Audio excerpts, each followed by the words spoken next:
Fellows, let me welcome you to the post-lunch session.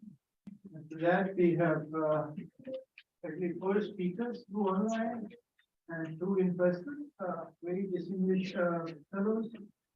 And I'm absolutely pleased to introduce Dr. Sayyid Muhammad Khaim, one of our star performer, very senior fellow of the Islamic World Academy of Sciences. He was educated at the Government College at Punjab University in Lahore.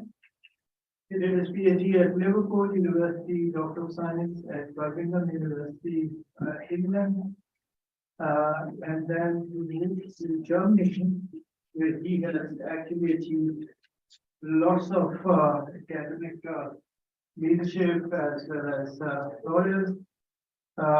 He also has worked in different institutions and industries and others. Let me just briefly mention a few. That in 1970, he joined the Institute of Nuclear Chemistry and Research Center and worked there in various capacities, first in Jülich, if I'm pronouncing correct. Then his formal retirement in 2006. Since then, he has been associated with his own institute in advisory capacity. He also worked for 18 years at Cologne University as professor in nuclear chemistry. He has been one of the most accomplished person with lots of publications, many honors and awards, and certainly someone with absolutely loving personality and truly an inspiration for all of us. Dr. Sayyid Khaim. Thank you very much, Dr. Iqbal Chaudhry, for this kind introduction. Normally at scientific meetings, so many things are not told, but I'm grateful to you that you mentioned many things.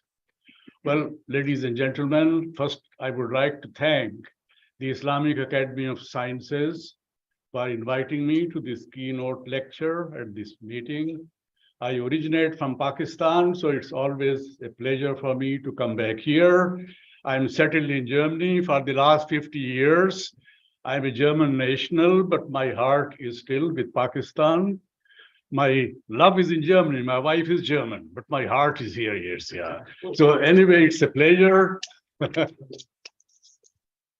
It's a pleasure, and I would like to talk about the cooperation between Germany and Pakistan in the one special field which I have been directing, yes, yeah. Now, we have been talking about Islamic countries. I think Germany could be a model for Islamic countries. The Constitution of Germany, Article number 1 says, the Würde des Menschen ist unantastbar. Translated into English, the dignity of a person is untouchable.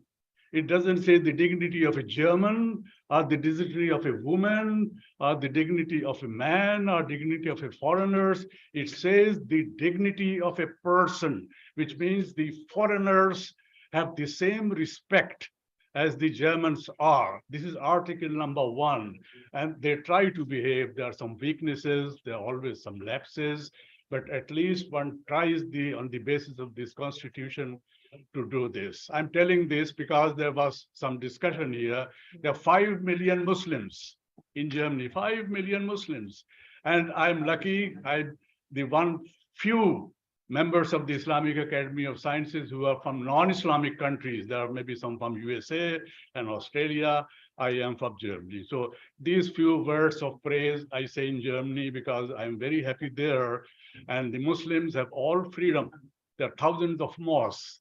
They can live and pray as long as they want, but they have to be within the rules which are set there about the quietness at night time and different things which are related to it. Let me see the.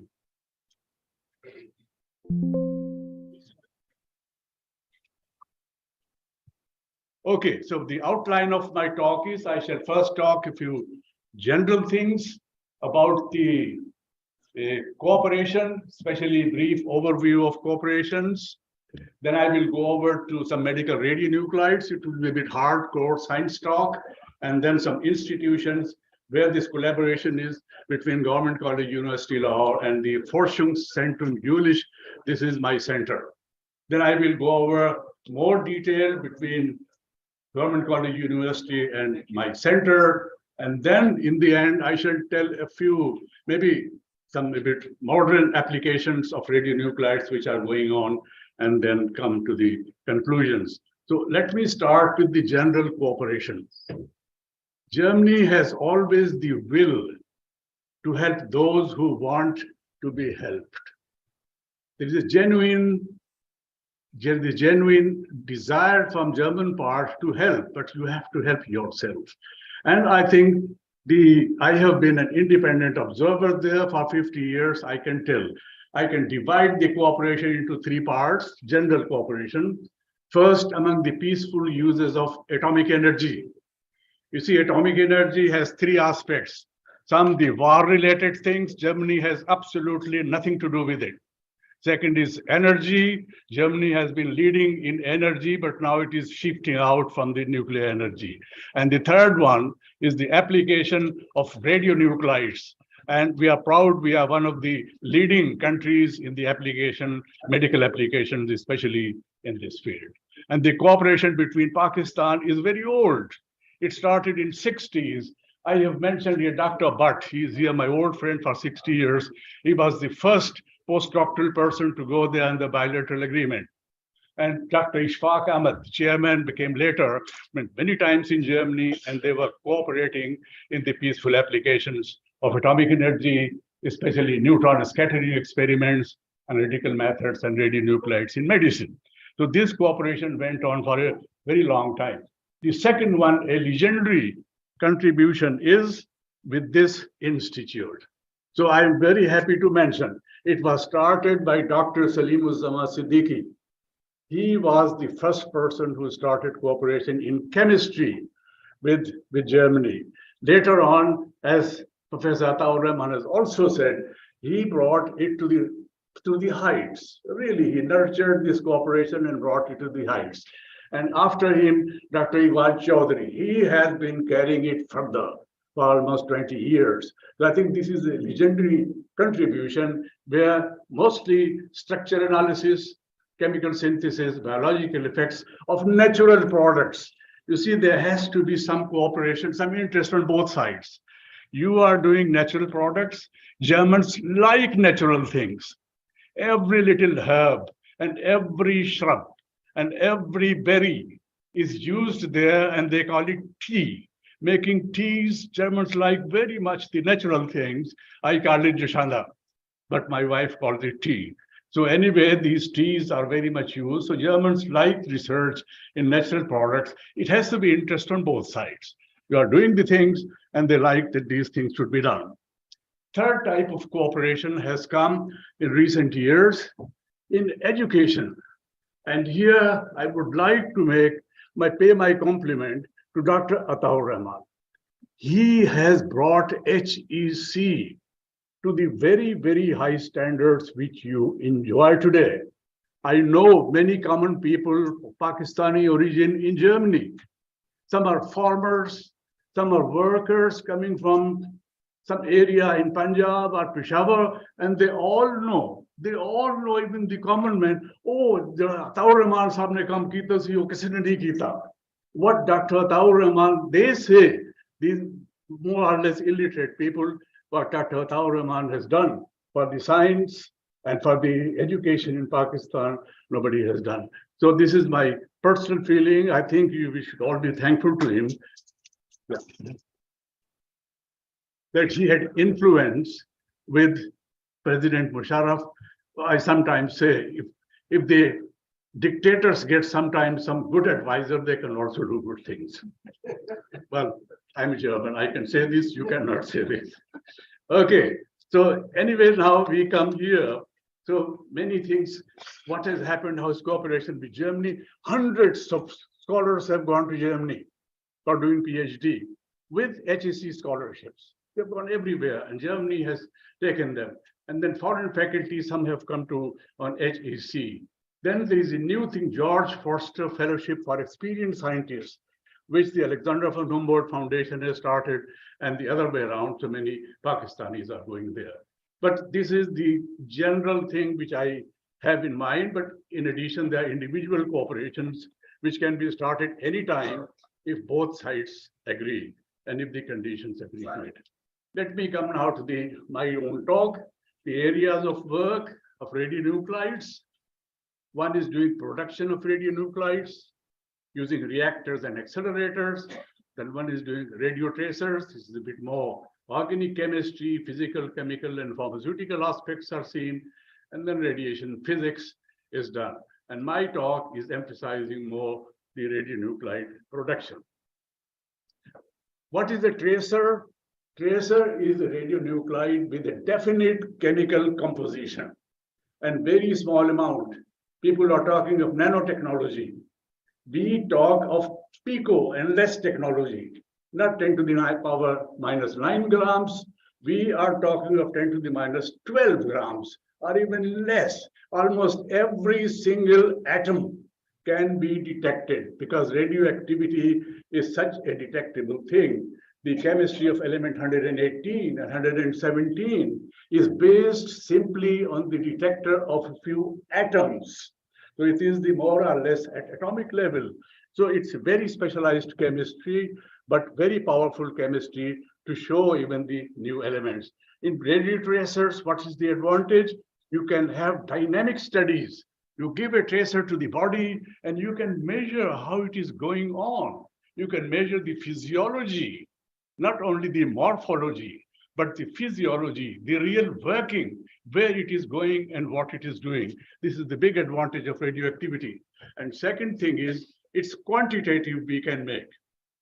Positron emission tomography, which is used, is quantitative. There is no other technique in medicine which can do both diagnosis and therapy, whereas radioactivity can do both if applied, and it is quantitative. So these are some of the advantages. And because of that, tracer development is very important. What is the status of use, world use? I think many people do not think much of radioactivity. They are just afraid.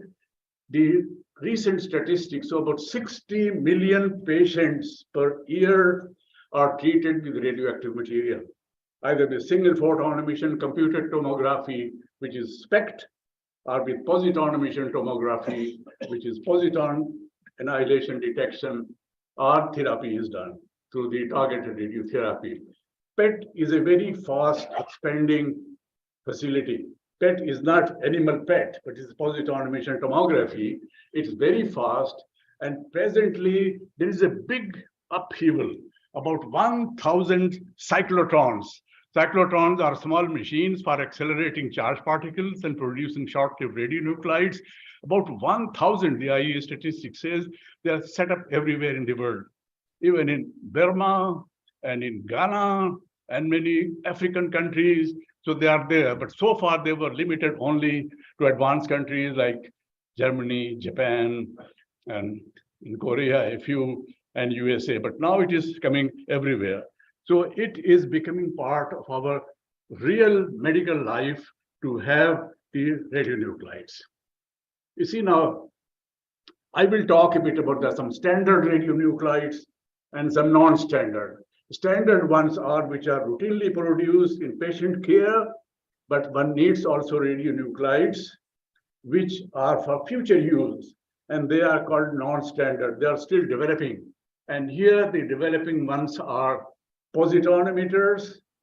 The standard ones are short-lived, but in the body there are some diseases, some functions which are slow. So for slow things, you need some radioisotopes with longer half-lives. So one is developing this type of radionuclides and wants to quantify them. And PET, as I said, is quantitative. Then one needs therapeutic radionuclides. There are different type of radiation that they should go into the body to the tumor and kill the tumor. So one needs two types of isotopes, and in both cases, the development is going on. The development is a very long process. There are four major pillars, one can say. One is the nuclear data, that's more or less nuclear chemistry, nuclear physics. The other one is one makes high current targetry that you can irradiate with very high charge particle currents.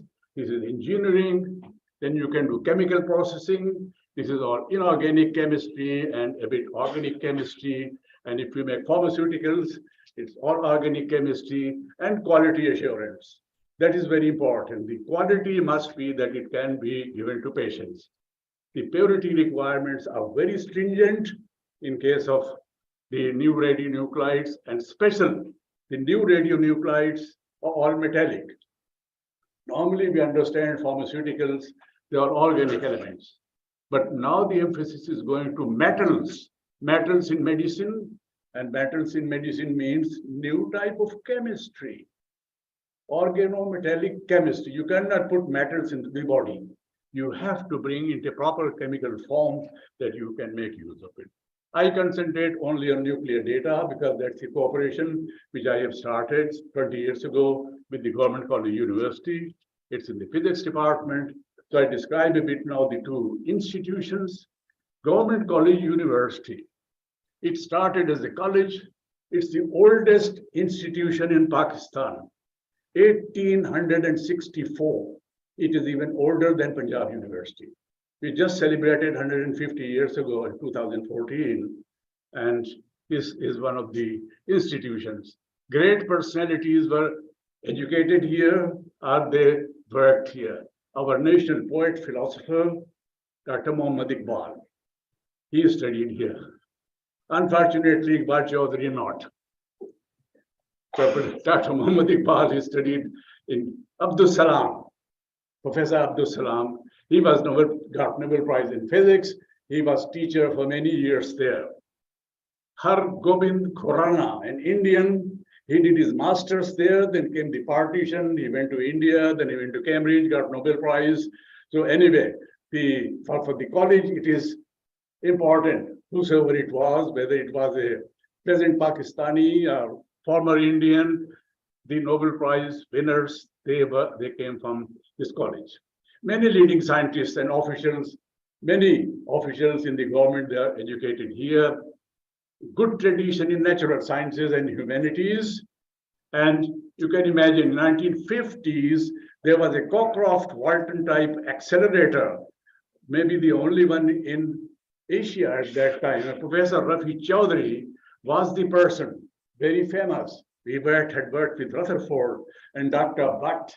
He studied there, and also I had the privilege to study in Government College University for 6 years, the whole studies. So I think we both are very proud that we were there.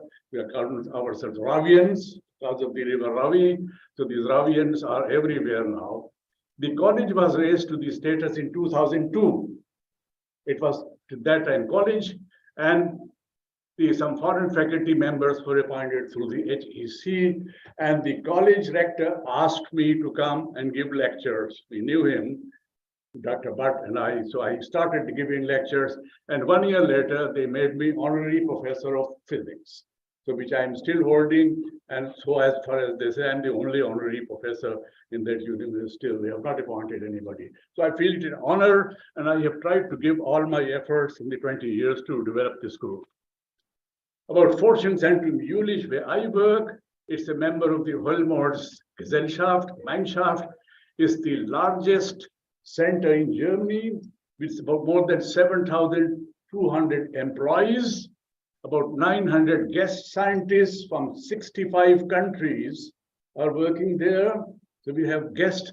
Jülich is a small town where I live, about 30,000 people, but there are 110 nations present in this little town. So it's a small United Nations. Multidisciplinary, more than 15 universities, we have cooperation with them. They come and use our facilities. The budget is 10 to the power 9 euro. There is a confusion. The American system, when we called 1 billion, the German system counts 1 milliarde, not a billion, is 10 to the power 12. I, as a scientist, will call it 1 giga euro. Yeah, 1 giga euro. I think that is the best description here. So very high budget. About 1/3 we earn ourselves, and 2/3 comes from the government. 1/3 we get is as contract, but the money which comes from the government, it's not called government money, it's called public money. Often cliche scared. Public money, taxpayers' money. The government is simply distributing it. So anyway, it's one of the biggest centers in the world, and the Institute of Chemistry, Neurosciences, we have been leaders in the field of the radionuclides and radio tracers.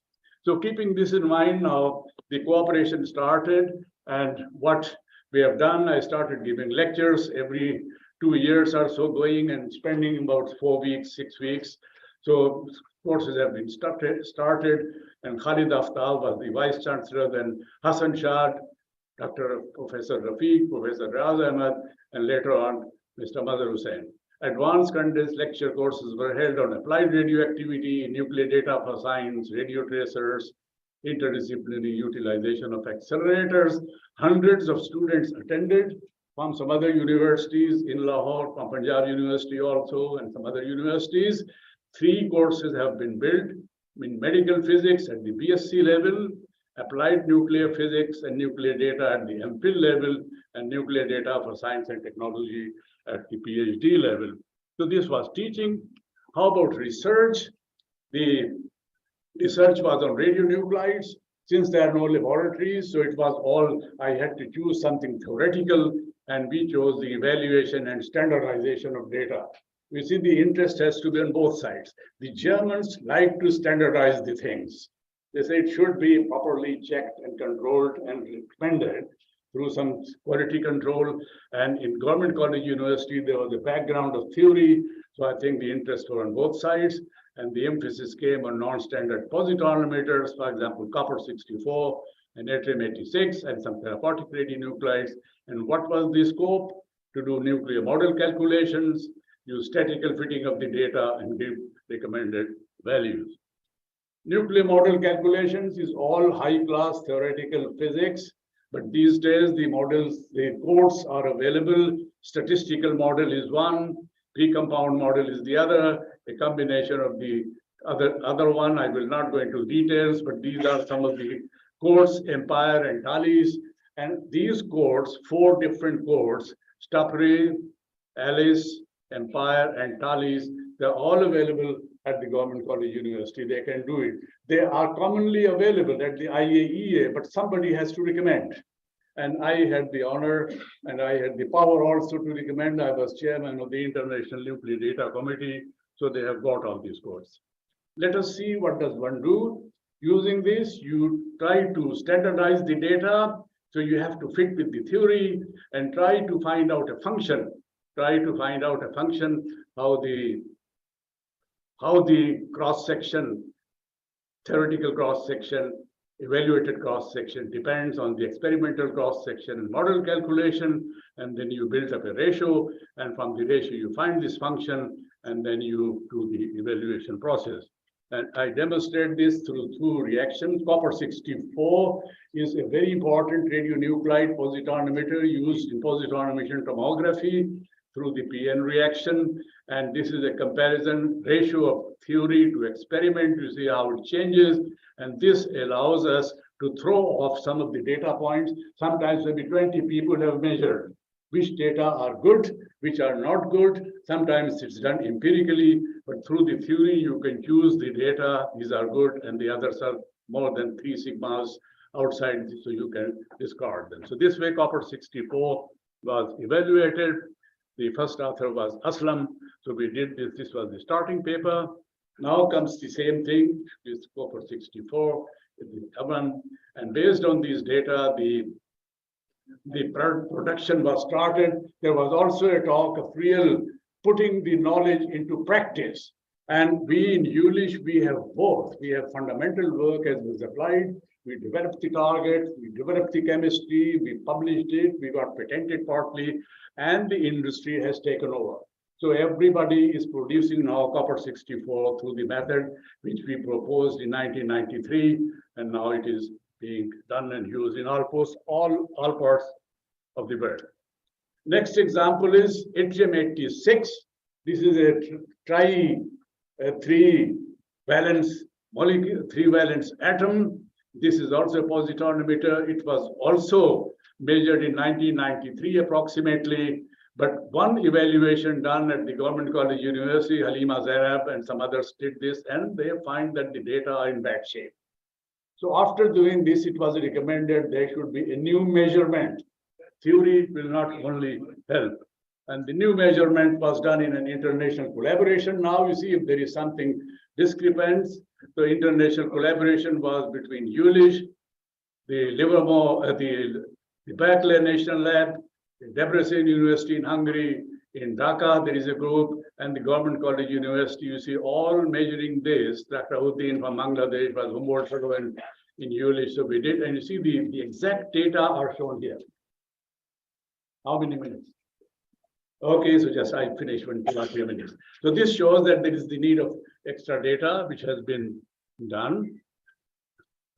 Same thing was with a therapeutic radionuclide. There were many measurements, but showed that XA values have to be done. In the end, there are some other things going on. What are the results? The highlights are that 6 scholars with PhD and 3 from are having now faculty positions. They published about 20 papers in high-class international journals. The recognition was there. The IAEA accepted this as a partner. You see, it's a big honor. Not many groups from developing countries are given this honor. So they are part of the session.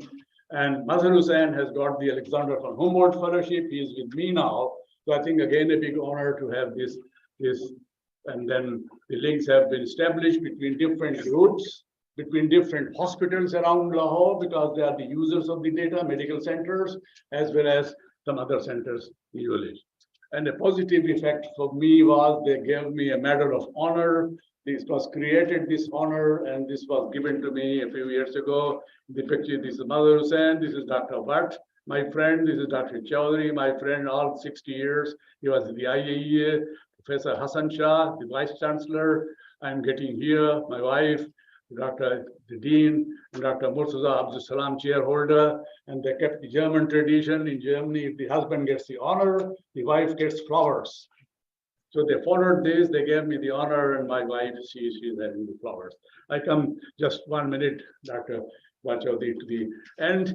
I would say now new directions where we are going. The new science, it's all so far done, it's theoretical, but the real thing is going, one is using theranostic approach that you can combine the diagnosis with the theory. And here you need pairs of isotopes and do positron emission tomography. And positron emission tomography, you see, the one example I show, which we started in 1993, we published a paper. We gave yttrium-86 to a patient, a tumor-containing patient, and this yttrium-86 sort distribution, the trivalent metals, first time it was in trivalent metals, somehow tend to go into the tumor. Trivalent metals, not the divalent and not so the monovalent, but trivalent, the rare earths. Previously, one used to say rare earths make people dull. But these days, rare earths are becoming so important, not only in technology, but also in medicine. And just how does it work? It works not simply isotope. You have to put the isotope, chelate it through a chelator. Then you have a linker. This could be amino acid, and it connects to the targeting unit. And the targeted unit could be peptide or antibody. It goes to the tumor and kills the tumor. So it reaches biological target through cellular. And just one example is here done in South Africa. They have done the PMSA. This is a specific type for prostate cancer. It is with gallium-67 and put with alpha emitter. You see here is the tumor in the prostata, but here it is gone. So this is what is aimed at: develop the isotopes, develop the tracers, develop the chemistry, and in the end, we try to do quantitative treatment of the tumor killing, and quantitative measurements. So I come now to the concluding remarks that there is always existed good cooperation between Germany and Pakistan. Long-term cooperations are possible. One has to look at the areas and fields of interest are many, but my appreciation to Germany that they have allowed me to do this type of research, Pakistan, but they have confidence. If somebody has proven his value, he can do cooperation with many countries. And appreciating my efforts in Pakistan also have been appreciated. So I thank for this. My acknowledgement to supporting bodies. HEC, I have not profited from it, but all the students and persons, they have done it. And Tokten, I came mostly under Tokten, United Nations program, under National Tenet School, Abdul Salam ICTP, twice I came under them. The IAEA has given scholarships to students, the PAS, Pakistan Academy of Sciences, the PAEC, and COMSTEC. So with all these things, I thank you very much. Maybe I've taken a few minutes more, but thank you. Thank you very much. Thank you very much, Professor Farin.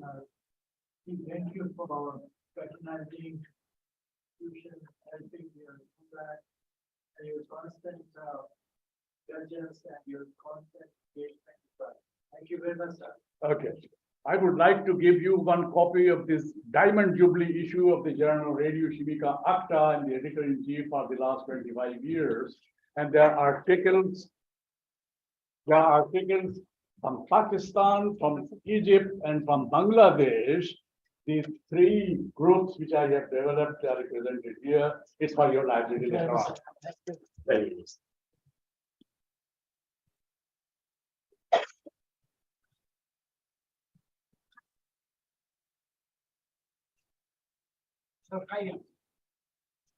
Oh. Okay.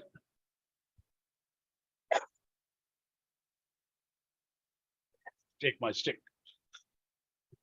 Fantastic.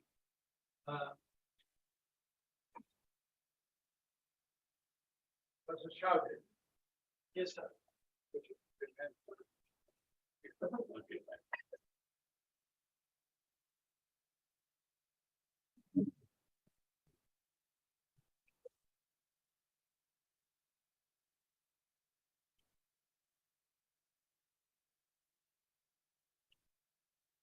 Okay. Okay.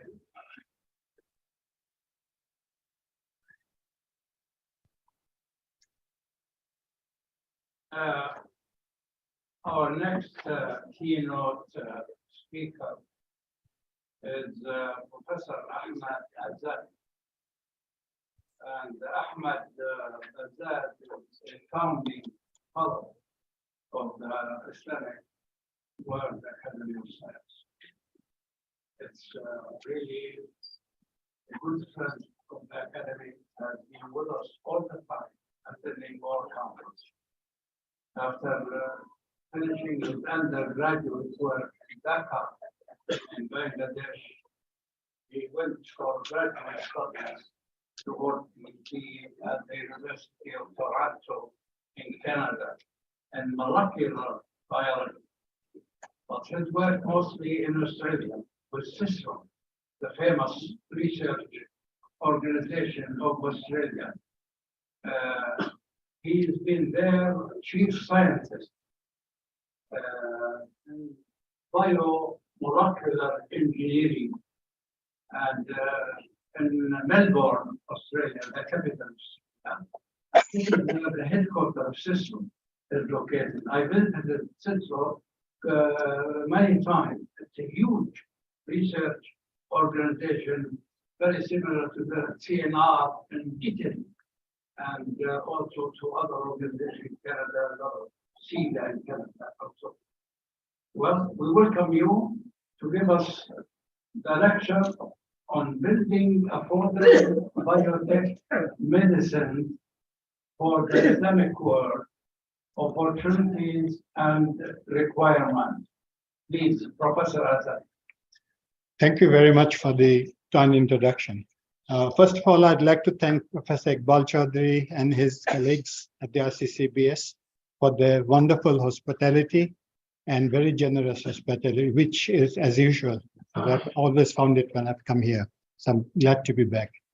We have heard a lot about the need to work together, the need to concentrate on areas which will end up with products of processes, and the importance of really building the networks which will help us to go forward. And at the end of my talk, I'll have some suggestions for both ComStack and IAS of how we can move forward. You can see here of the 57 OIC member countries, there's 21 which are called least developed countries, mostly in sub-Saharan Africa. And all these 21 LDCs and the majority of the other countries are scientifically lagging. And you have heard from speakers today that you cannot really have socioeconomic development without building up a higher education, postgraduate research, and technological proficiency. But in trying to do that, we must always remember that we don't leave the LDCs and the technology-poor countries behind. Now, we're talking about collaborations, which almost everybody talked about this morning. You can see that it's very difficult for the OIC member countries, especially the LDCs, to be competitive in all areas of research. And it's unfortunate that that's what tends to happen, that you have very limited resources and you try to do too many things, where we should be really focusing on a small number of things and doing them well. So where do we need to focus is actually areas of development priorities for all the countries of the Islamic world in food security, health equity, green energy, climate change, environment, etc. And in the Islamic world, we have an excellent center of excellence you have seen today, and you will go and visit the labs. But the most of the Islamic world is not like this. And if you go to sub-Saharan Africa, you will find countries which don't even spend 0.1% of their annual budget on research and development.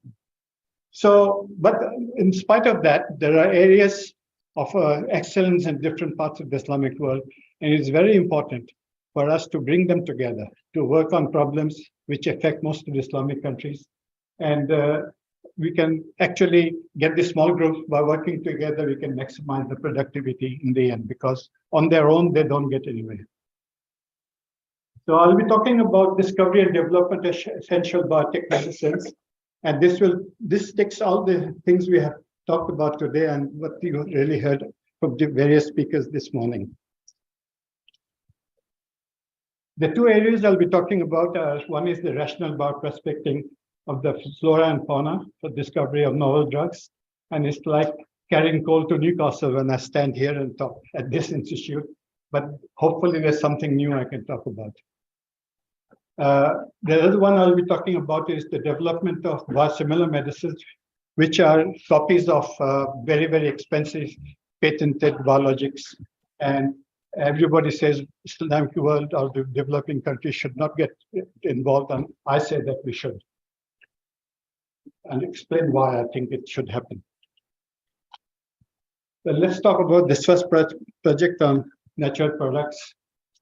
In the Islamic world, we have very rich indigenous knowledge about traditional medicines, and we are endowed with the regional flora and fauna and biodiversity hotspots. So it is it's quite natural that there will be a lot of work on ethnopharmacology, and in fact, there's a very long list of impressive scholarly publications. And that similarly is the case of the chemistry of novel secondary metabolites that our medicinal chemists have done all over the Islamic world. And I think that one of the foremost institutions is the HAJ on this campus. But what we really need to go ahead is to have well-cataloged and well-preserved extracts of all the plants and other organisms that people have worked with, because once they publish a paper, they just throw it away. I'm not talking about everybody, but it happens a lot. And the reason why we should really encourage to have the extract libraries in the secondary metabolite libraries is because they are gold mines for undiscovered new wonder drugs.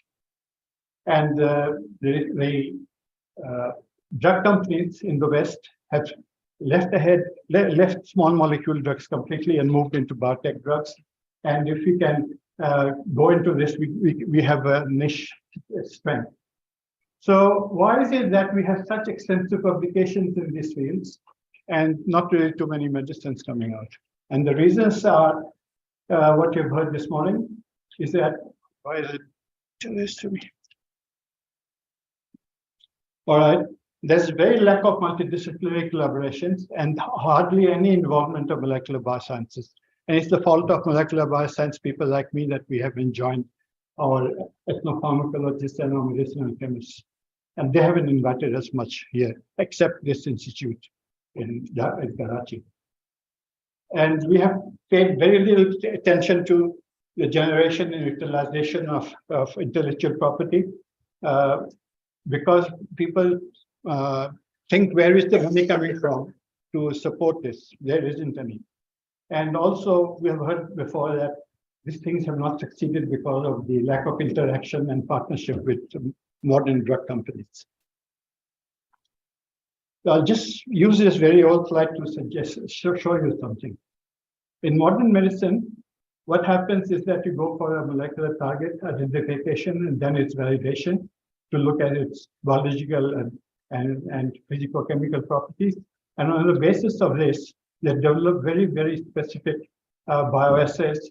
And then for lead identification, they use robotics to look at hundreds of thousands or even millions of molecules, and often end up at not too much. And if they are positive, they are false positive. In the case of natural products, there's not much of this done because it's mostly medicinal chemists and ethnopharmacologists who work in this area.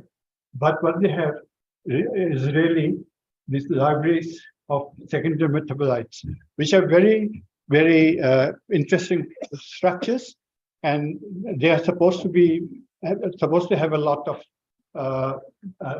biological properties because as safe properties, because we have looked at them for thousands, hundreds of years. So if you can combine this modern things like building very specific bioassays and use the natural products to be screened by bioassays, I think that we'll have best of both worlds. So rational bioprospecting is actually combining the strengths in traditional knowledge and medicinal chemistry with modern molecular biosciences. And the bioprospecting of the natural product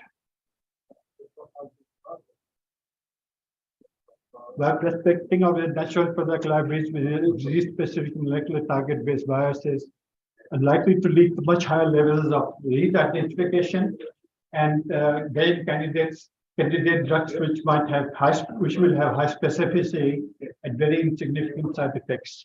Yes, some water, please. Just excuse me 1 second.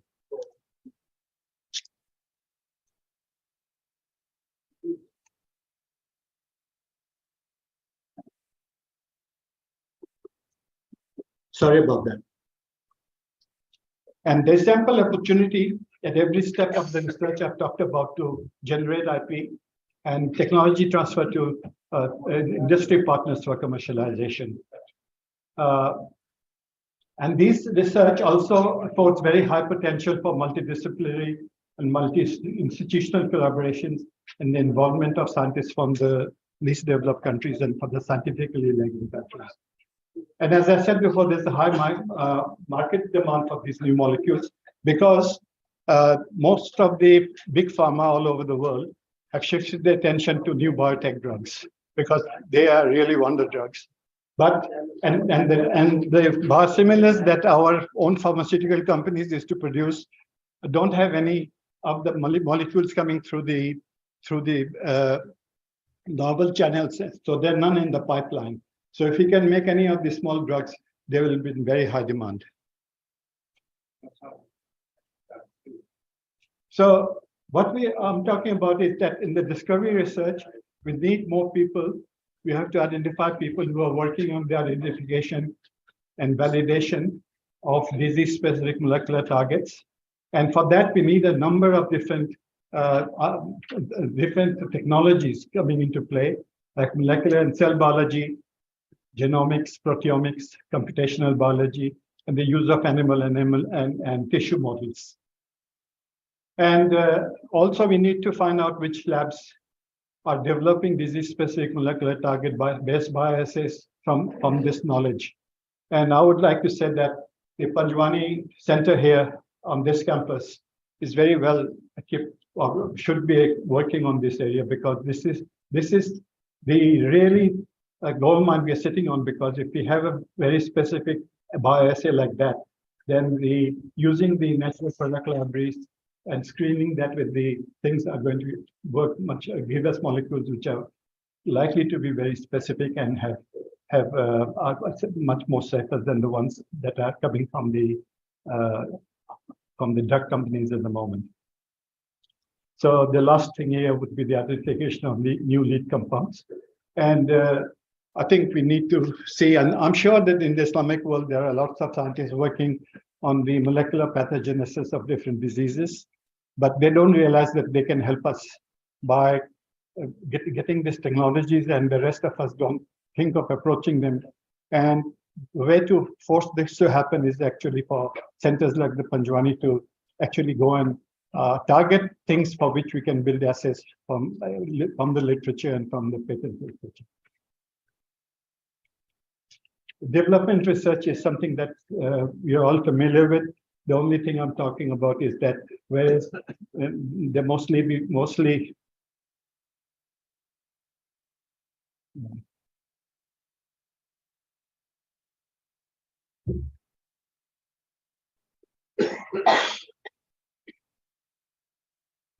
okay, I think I better use the computer rather than this.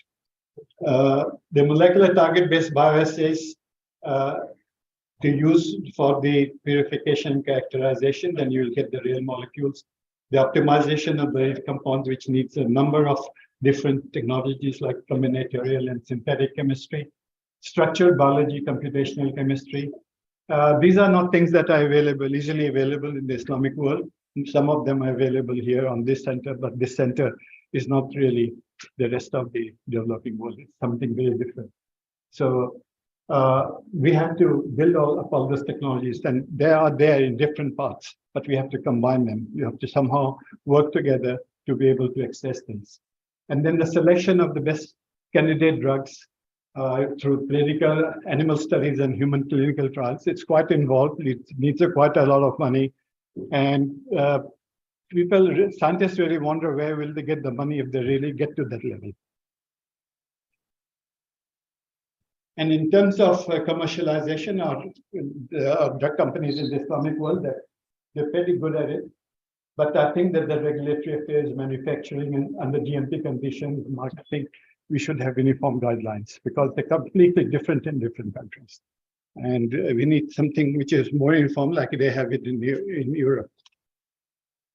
I'll just end this part of the talk with some examples. Everybody talks about COVID because it's just been with us. Just giving 2 examples, not that it's happened in my lab, but it can be done very easily.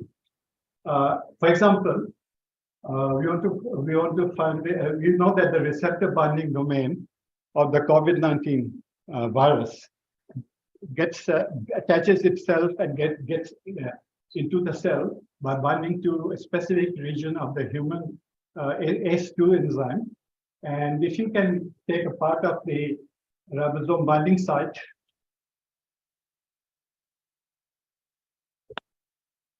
of the virus and a small region of the ACE2 receptor, then the target bioassay that we'll be developing is a binding assay, in vitro binding assay between the virus ribosome binding domain and the human ACE2 region. And the therapeutic lead compound that we want to find here in the natural products could be that products that prevent or disrupt the binding between the ribosome binding site and the human ACE2. And another example, this one is a binding assay. more physical. This one is a biochemical assay. The RNA of the COVID-19 vaccine has a RNA-dependent RNA polymerase, which in the presence of the viral RNA produces viral RNA genome replication in the human cells and takes over the whole synthetic machinery of the human cell. And that's why we have COVID. And in this case, the target-based assay would be having everything there, including the RNDP, and adding the viral RNA to it. And you'll see the RNA being produced. You can use radioactive tracers to find that on different methods. And when we look for inhibitors, what we will be doing is seeing what inhibitors stop the synthesis of the viral RNA. It's very specific. So I'll move on to the next slide, which is biologicals and biosimilars, which are, unlike the small molecule drugs, these are peptide and protein-based therapeutics, mostly produced by recombinant DNA technology. So we had the biologics, which are all patented drugs, the human peptides produced by recombinant DNA technology. The first generation was the simple growth hormones and things like that, like interferon, insulin, erythropoietin, that were produced by recombinant DNA technology, and a number of Islamic countries have actually produced these proteins. I know in Bangladesh and Pakistan, Turkey and Iran, there might be others. But the next generation that comes up are really very specific and the wonder drugs. They are the production of monoclonal antibodies, which are therapeutic antibodies. And originally they were produced by hybridoma technology, and now they are produced by recombinant DNA. But the one that we are concentrating on most is the FC fusion proteins, which look very much like the monoclonal antibody. And these are recombinant proteins when a bioactive peptide or a protein is attached to the constant domain of the monoclonal antibody. Now, these monoclonal and fusion proteins, antibodies and fusion proteins, are extremely expensive. They cost more than $50,000 per person per year. And it's not really available for the people in Islamic countries. So what we really need is to produce biosimilars, which are cheaper versions of the biologics produced by recombinant DNA technology, where they have the same therapeutic properties as the original biologics, but they're structurally not identical.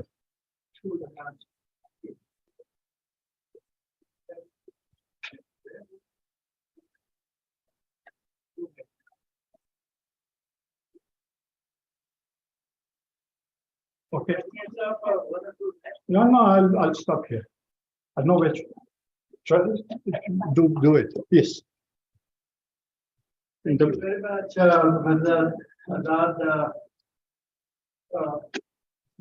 Through my long association with you, I know your motivation, your spirit, and your capacity. You represent excellence inside. Thank you very much, sir. Thank you. You don't want me to continue after this? I was going to show you some slides which are really. We have some online, but if you wish to continue, please do that. Just for you. Yeah, I will do it because that was the main one. The other one is in your domain. Okay. So these biosimilars are called cheaper versions of the biologics. They have the same therapeutic properties, but they're structurally not identical. And because they are not identical, you have to have clinical trials. This is opposed to the generics, which our own pharmaceutical companies produce, which are exact copies of the small molecule drugs produced by synthetic chemistry. And because they are exact copies, no clinical trials are really needed. The pharmaceutical companies in some Islamic countries are already selling these new biosimilars with the active chemical ingredients imported from different countries. And few of them have actually produced these biosimilars, the ones I'm showing here, from seed clones which have been obtained from the International Center for Genetic Engineering and Biotechnology. And if you really want to make it affordable to the people of the Islamic world, then you have to produce the actual seed clones in locally. And most countries in the Islamic world and the rest of the world can't do it. But we are exempted.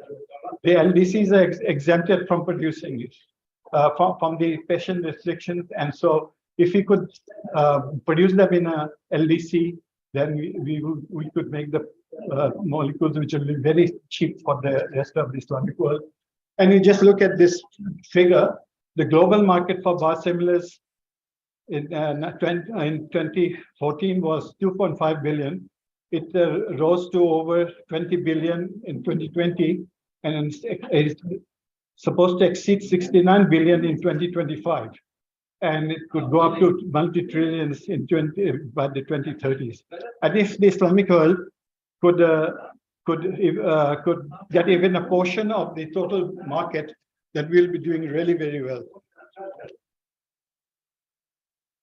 So I've talked about it. There's not much difference. So you have heard why it is easier to produce it. And are there any such LDCs in the Islamic world which can actually do it? Bangladesh, actually, the Incepta Biotech, which I've been involved, has already produced and marketed the new generation monoclonal antibodies and Fc fusion protein, but seed clones from outside. But recently, working with me, they have actually developed the competencies for producing our own seed clones. And because there's not very much interaction between drug companies and academia in our part of the world, I have set up an independent team of young researchers who have developed all the upstream competencies and produce any Fc fusion seed protein of choice. But if they have the money and have access to semi-automated clone selector, so if they had it, they could supply these seed clones to other countries. And the only problem is that Bangladesh stops being a least developed country in 2026. So in the meantime, they could help to produce it and then transfer the technology to other LDCs to work after 2026. This is just a figure of a molecule, and you've probably seen it in your college days and university days, a molecule and antibody. The two large chains, which are joined together by disulfide linkages. Then you have the FAB part, in which there's the highway chain joined to a light chain, both sides, with disulfide linkages. And what you can do very easily, suppose you have a type 1 receptor, which is very much a therapeutic compound. You can actually replace this region of the human IgG1 and get rid of it. And instead of this, you can add the receptor. So you get a completely new drug where the therapeutic peptide or protein is linked to the constant domain of the monoclonal antibody. And this is what you end up with, is a molecule where this region of the antibody, the CH2 and the CH3 domains, are built into the expression vector. And what you do is, you have in the vector, you also have a multiple cloning site, and you synthesize this separately and join it together. And when you put it into the human cells, then it produces this whole molecule. And it only have to produce this one molecule, and it will find its partner. So it's like a factory. The human cells you have produced is like a factory producing tons and tons of the material, and it is very easy to make.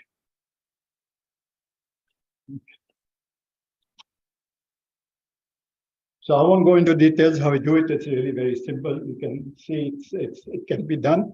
It's not something that is magic. And the downstream processing, I can tell you, is that at least that company that I work with in Bangladesh has produced doing this sort of things at a level which is just as good as anywhere else in the world. And we need to do the clinical animal studies and producing contained facilities and specific pathogen facilities for any challenge studies for infectious reagents, clinical trials, regulatory approvals, and the manufacture and marketing, at which our companies are very good. But what you really need is for us to have a uniform model for everybody. So I won't I won't go into this one. What happened? All right. So I'll just ask the question, how can IAS and ComStack play an enabling and coordinating role in supporting the OIC-wide research capacity? We have to need to establish strategically located world-class research centers, state-of-the-art equipment, which cannot be individually developed or maintained, world-class research, goal-oriented research addressing risk and supporting postgraduate research. A world-class molecular biosciences research center is an example, and where a number of different types of work can be done because they need the same biological facilities, latest gene, protein, and cell technologies, bioinformatics, structural biology, combinatorial and synthetic chemistry, computational chemistry, and world-class contained facilities. And if you don't have something like that, just talking about producing this or that is just useless. No point. You have to have this. We already have a center here, and that can be established as one of them, but we need more regional ones.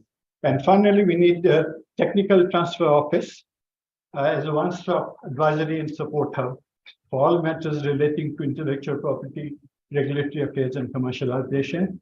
And I'll just go back to the previous slide. Just one.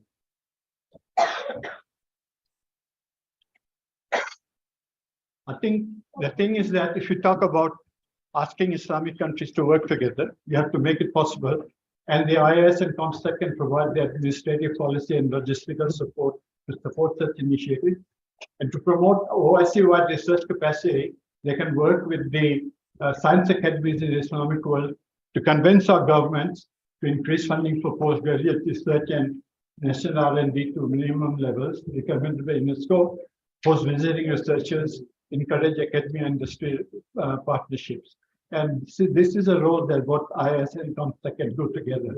And what they need to do is supporting this sort of research is to develop a trust foundation to support the collaborative research I was talking about, provide the scholarships and postdoctoral fellowships, and support preclinical studies and support generation maintenance and protection of patents. I think I'll stop there. I had a few slides, but I won't go into those. And it's very important to come to the conclusion in the end that while there's capacity, some different groups in different parts of the Islamic world can do a little bit of this and that. We really need to bring them together. And to bring that together, we don't need the money, and we also need these specialized research centers, centrally located for everyone to access. Thank you very much.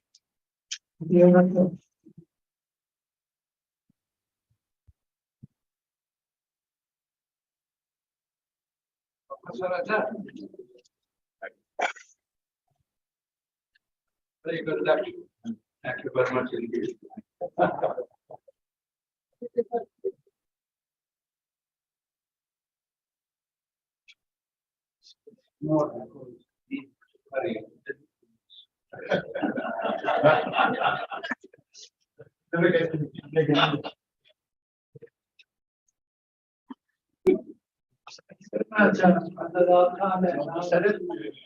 I'm delighted to introduce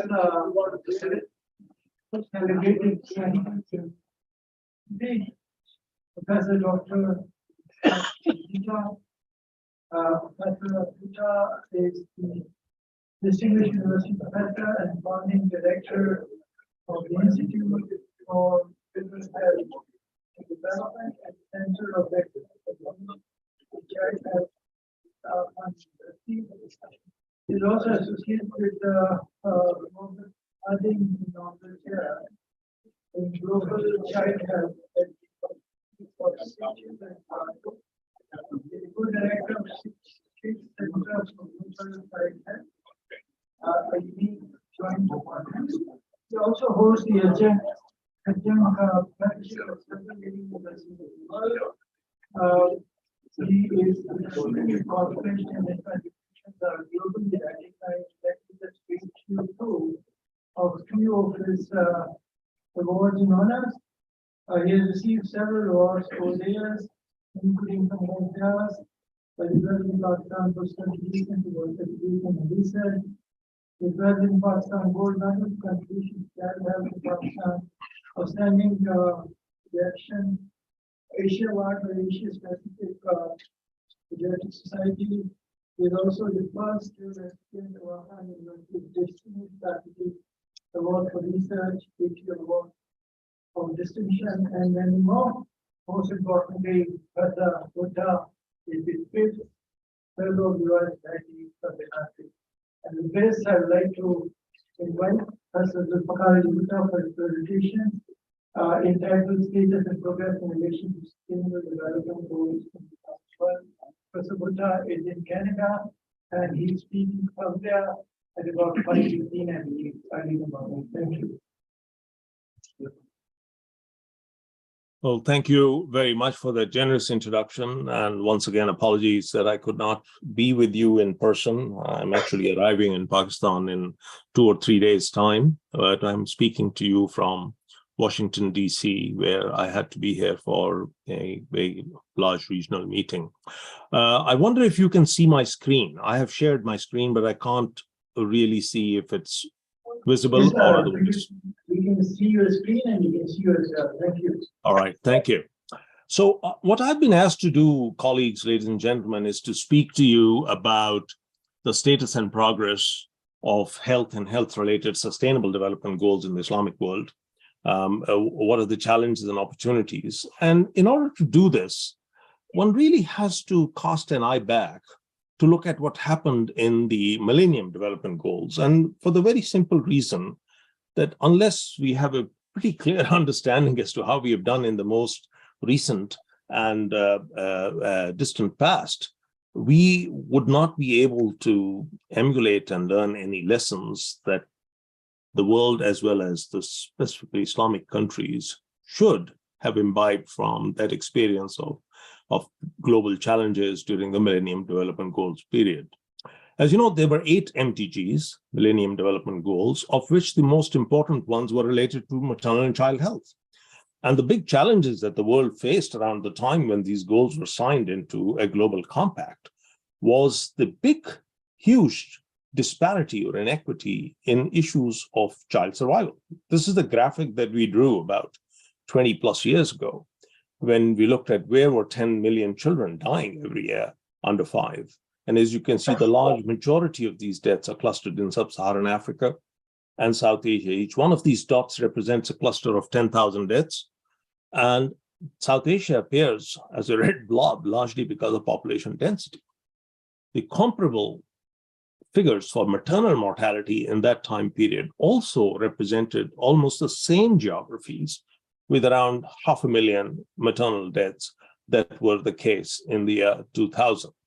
Most of these were crude estimates, but regardless, things were put in place for monitoring them, and the world itself set these targets, as many of you recall, of reducing child mortality by 2/3 by the year 2015, and reducing maternal mortality by 3/4 by the same time period.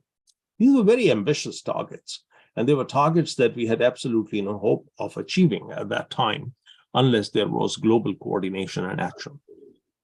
But progress was made, and if you look at the reduction in maternal mortality in the blue line and child mortality in green, globally, we were able to see some of the fastest reduction in child deaths in the history of mankind.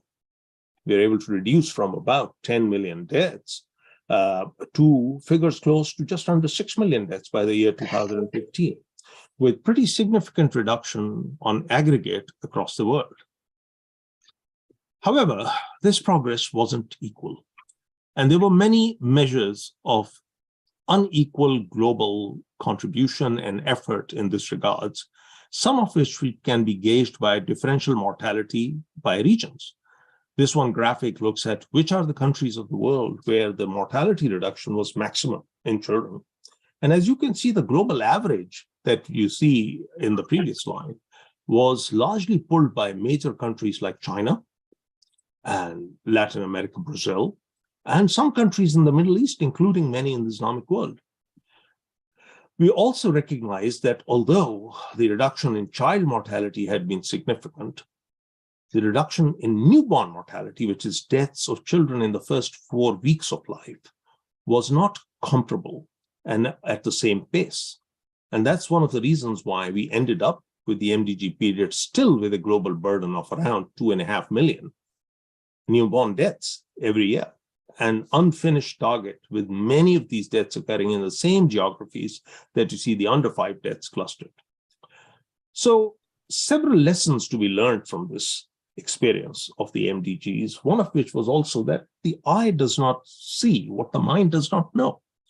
And therefore, when the newborn deaths were ignored in the MDG period, they also did not target timing and focusing on these deaths within the first few days of life.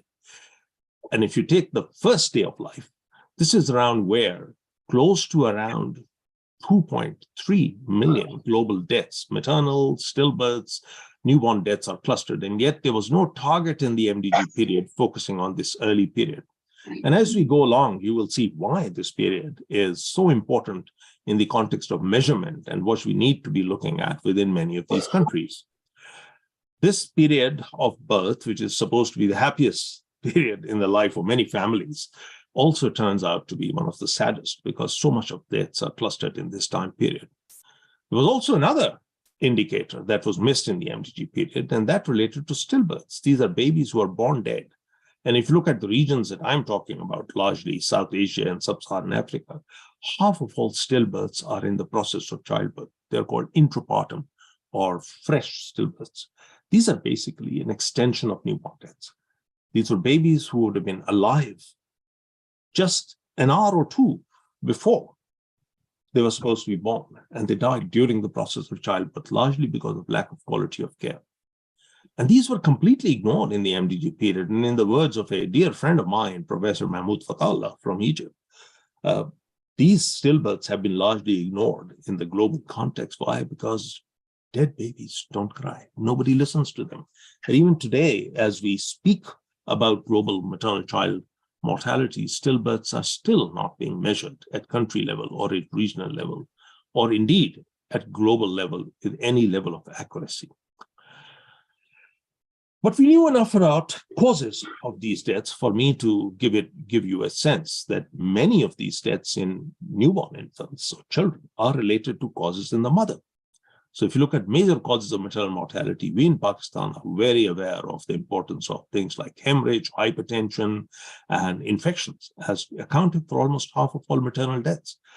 And if you relate these newborn deaths to some of these causes, the bulk of these newborn deaths occur also because of complications related to these, such as asphyxia, prematurity, and infections. But what about not just causes, the causes of the causes, the underlying drivers? And I want to spend a minute on this before moving on with my treatise. And these underlying social determinants of health are extremely important to understand in the context of what needs to be done to overcome some of these barriers and inequalities. We all recognize poverty as a big driver of mortality, but it is not just poverty of assets and income. It's not money. It is also what else comes in the wake of poverty: poverty of hope, poverty of imagination. And you can get a sense of some of that through figures and data from my own country, Pakistan. This is a graphic that I drew many years ago based on our work at that time at district level, which was basically the multidimensional poverty index at various districts or subnational regions of Pakistan. And as you can see, we don't live in one country. We live in probably 5 countries based on demographics and what people have. And if you compare these MDPI figures subnationally with some measures of health system functionality, and just going around childbirth, looking at stillbirth attendance, these are mirror images. The areas which have the worst possible depression, the multidimensional poverty index, are also areas which have the worst possible coverage of health services in the health system. And some of this is extremely important in the context of what I'm talking about, the poverty of hope and the hopelessness that many families face. And although I'm showing you data from Pakistan, believe you me, this is data for many Islamic countries, particularly those that are involved in conflict. So in 2006-07, we did an national survey, demographic and health survey.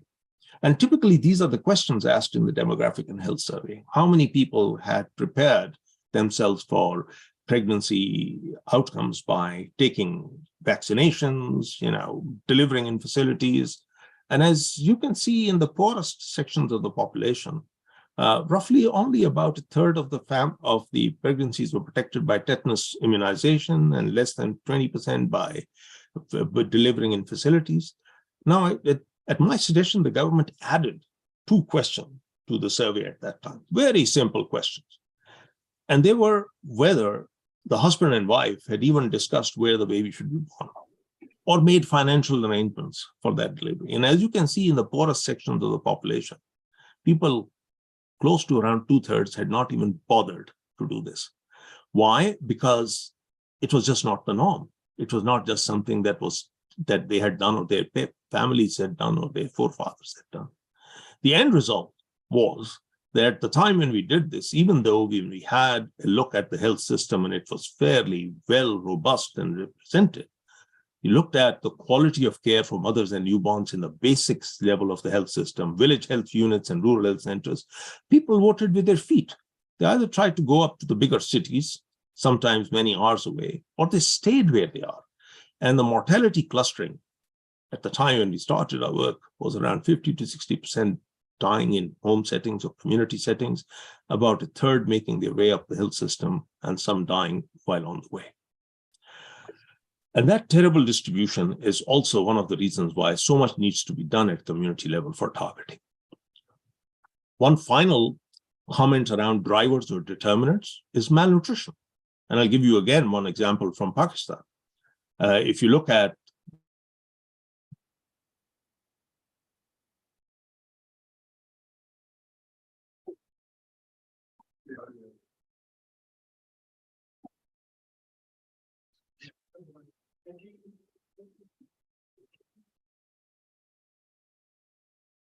what are these drivers? And in this multivariate analysis, we in the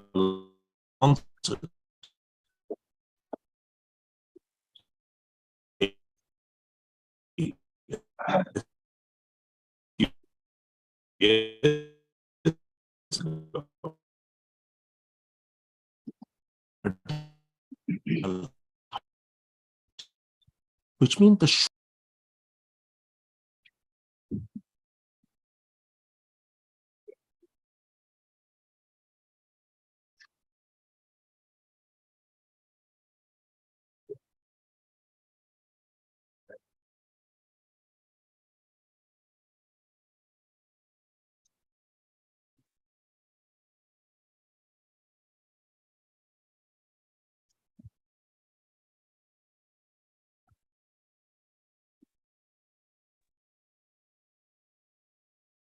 Can you see my screen, ladies and gentlemen?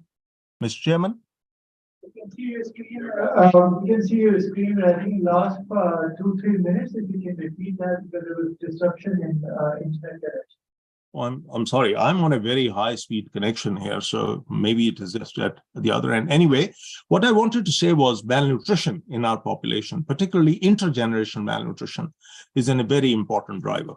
But let me move on and say this is important in the context of the Islamic world, because if you look at the proportion of births that take place in young girls before 18 years of age, is amongst the highest in the world, and particularly in the poorest sections of the population.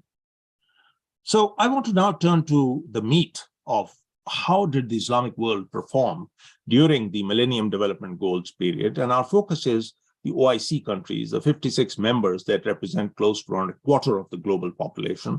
And within those, the subset, which are Muslim majority countries with population greater than 50-60%. We looked at this more objectively towards the end of the MDGs, and you can see this block represents a fairly large distribution of population. And we evaluated and published in the Lancet what were the drivers of maternal child health in the Islamic world. And it's very clear that in many instances, the progress was not equal, that there were many countries where the reduction in under 5 mortality, as an example, during the Millennium Development Goal period between 1990 and 2015 was much lower than the average seen in many other countries, such as Iran and those that you see identified in green here. The coverage of interventions across the continuum of maternal child health is also shown through these Manhattan plots. And these show the median levels and distribution of coverage across the life course. And in each one of these dots, ladies and gentlemen, is a cluster, is a country and in the Islamic world. So you can see that for many interventions around reproductive health, health of adolescents, there are vast, despite low coverage, the vast differences. Some are very good and the others have absolutely negligible coverage. Even for things like child immunizations, where the coverage is supposed to be around 80–90%, and you see that reflected in the median values. There are some countries where coverage is less than a third. So vast disparities in coverage of essential interventions for women, children in these countries. We see this also in terms of poverty and its relationship to some of the outcomes that I've talked about. There are these countries clustered on the right where the coverage is almost 100% universal and no differences between rich and poor. But look at huge differences in the coverage by skilled birth attendants amongst those who belong to the poorest sections of the population and those who are relatively well off. You see this also in a measure that we call the composite coverage index, which is a combination of various interventions like family planning, antenatal care, immunizations, and management of childhood illnesses. So significant disparities between various countries in terms of the coverage of these interventions. And the end result was that it impacted context and performance. So one of those areas that we were interested in was looking in these countries on how many had conflict or insecurity in their midst. And that's quite a significant number of Islamic countries that are directly or indirectly affected by this. One of those measures is number of battle-related deaths. And you can see in many countries after 1990, this is quite a significant number. As all of you would know who these countries are. I mean, we happen to be neighbors of Afghanistan, and many in the Middle East have seen conflict over the last several decades, and that impacted outcomes. So if you look at the mortality trends in Islamic countries between 1990 and 2015, mortality is significantly higher in conflict-affected countries for mothers, for newborns, for children after the newborn period. And it also was reflected in the coverage of interventions that you see over here. The red represents the conflict-affected countries, and across the continuum of reproductive health, adolescent maternal health, and newborn child health, the coverage was universally lower and significantly lower in those countries affected by conflict. So conflict matters, and matters in terms of how it impacts inequity also. This particular graphic shows you how inequity peaks in many countries, as shown there for measles immunizations and skilled birth attendants, particularly in relation to conflict in their environment and subnational. There are some obviously notable exceptions, such as Palestine here, but it's a very small population aggregate. So let me look at the SDGs. The opportunities for change are here. The Sustainable Development Goals have been signed by every country in the world. They are targeting the period between 2015 and 2030. And of the 17 SDGs, there are 10 which are related to health. And they include those that are affected by gender equality, water, sanitation, hygiene, nutrition, and also environment. Now, here is a summary slide which looks at two comparative measures between OIC countries and regional comparators excluding Muslim countries from within them. So, for example, in Southeast Asia, we exclude Indonesia and Malaysia from the denominator here and the numerator.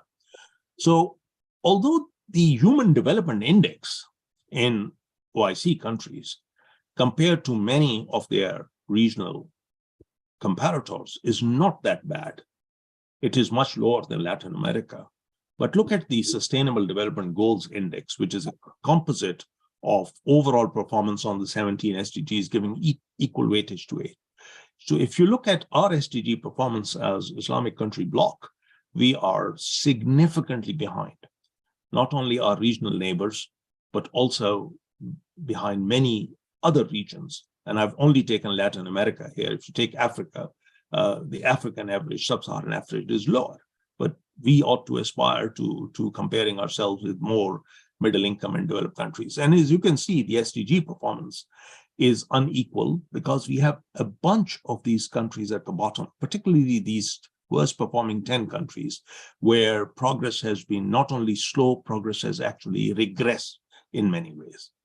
So I was interested in looking at what has happened between 2015 and 20, and we've been systematically looking at SDGs and what has been happening in this regards. We have a grant from IDRC to look at this. And if you look at mortality trends, there's one thing to start with, because I've shown you so much mortality data.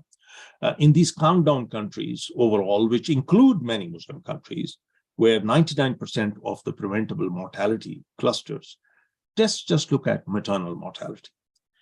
Across the board, throughout this period, let's look at child mortality first.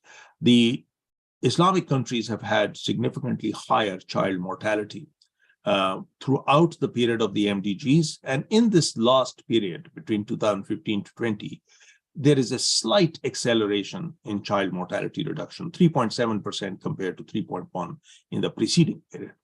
But we're still higher than the rest of the countdown countries. You go to newborn, and similarly, there is some narrowing of the gap and a slight acceleration.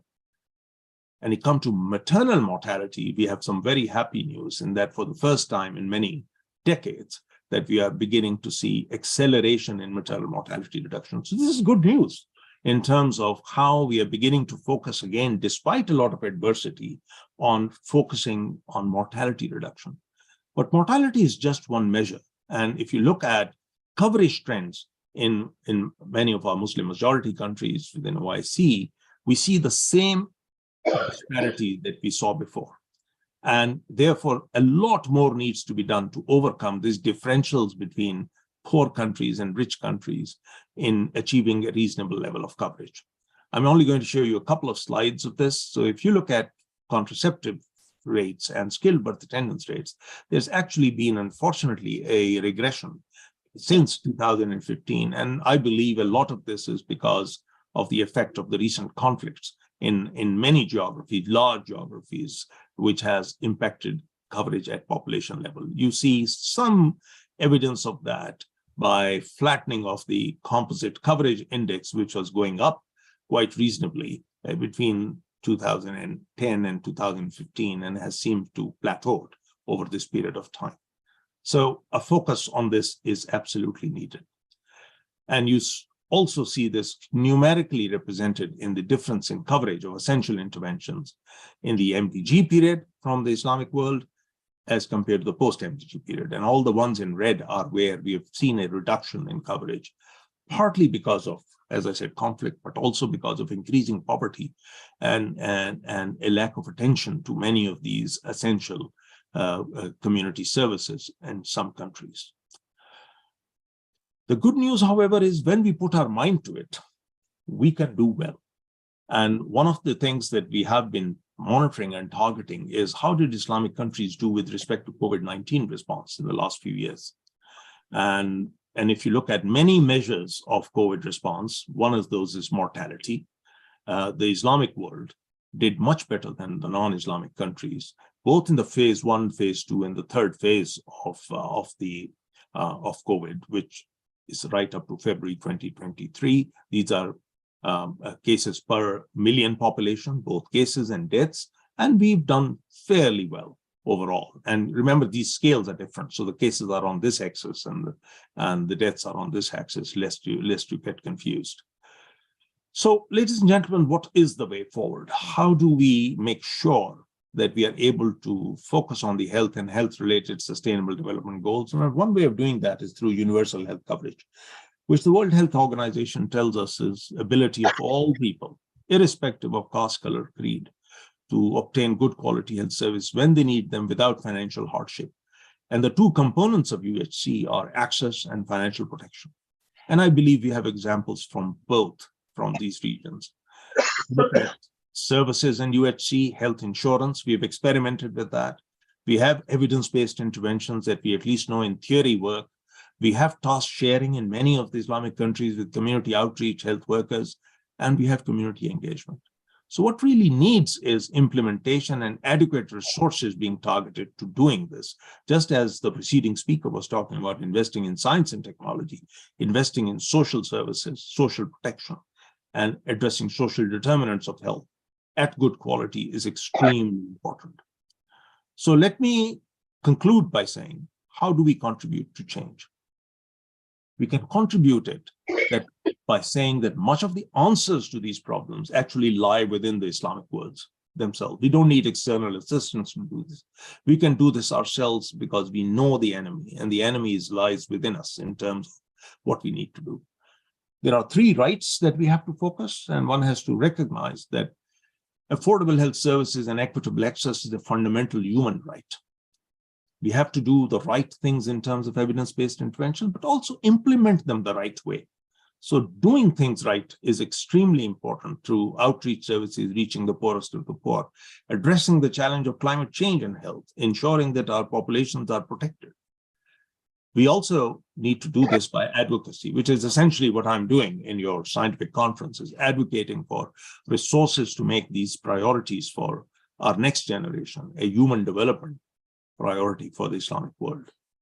We need to provide resources, not just money overall, but also financial protection for universal health coverage. And at least some effort is being made in this direction. And we can't do it alone. So outside of the collaborations that are globally set up through World Health Organization and others, we need an Islamic collaboration around maternal child health, led by OIC, financed by our governments, by the Islamic Development Bank, to build the partnership and the political will to make change. And also, obviously, we need peace, and we need peace building within our environment and within our geography. Because what I've just shared with you, this unequal distribution of resources and unequal progress is one of the fundamental underpinnings of insecurity. I want to finish with the words of a friend of mine, Kaisar Bengali, who said this about 20 years ago. He said, unequal societies are unjust societies, and unjust societies lose their moral and political legitimacy. When poverty causes hardship and deprivation for those caught in the poverty web, inequality causes a sense of grievance and injustice, promotes despondency and anger, creates and political instability.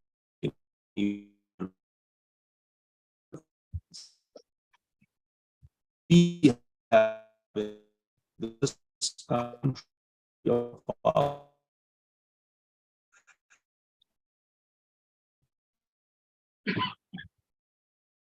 Chairman, I hope that was audible, and if there are questions, I'll be happy to answer it. Thank you very much.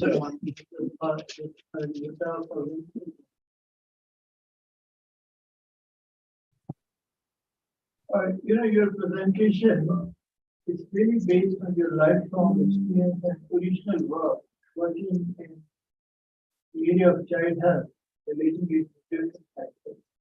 And that is extremely thoughtful. I let me show you that the platform of ComStack is being one of the most active members of ComStack in my view.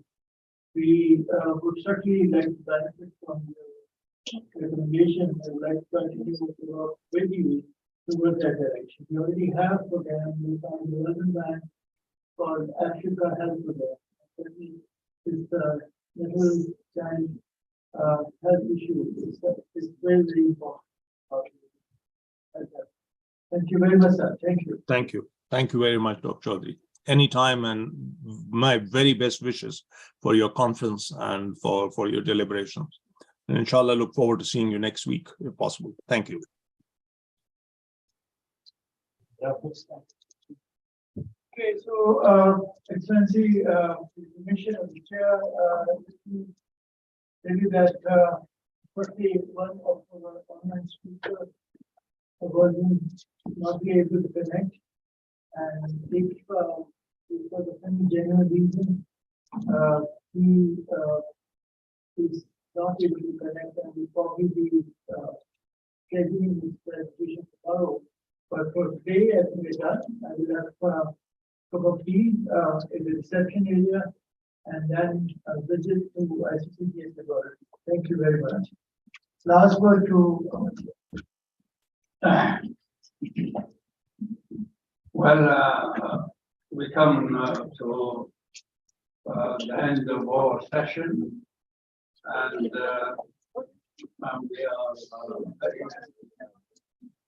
we are grateful.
This noon, the hall is full, and I want to thank Professor Chowdhury.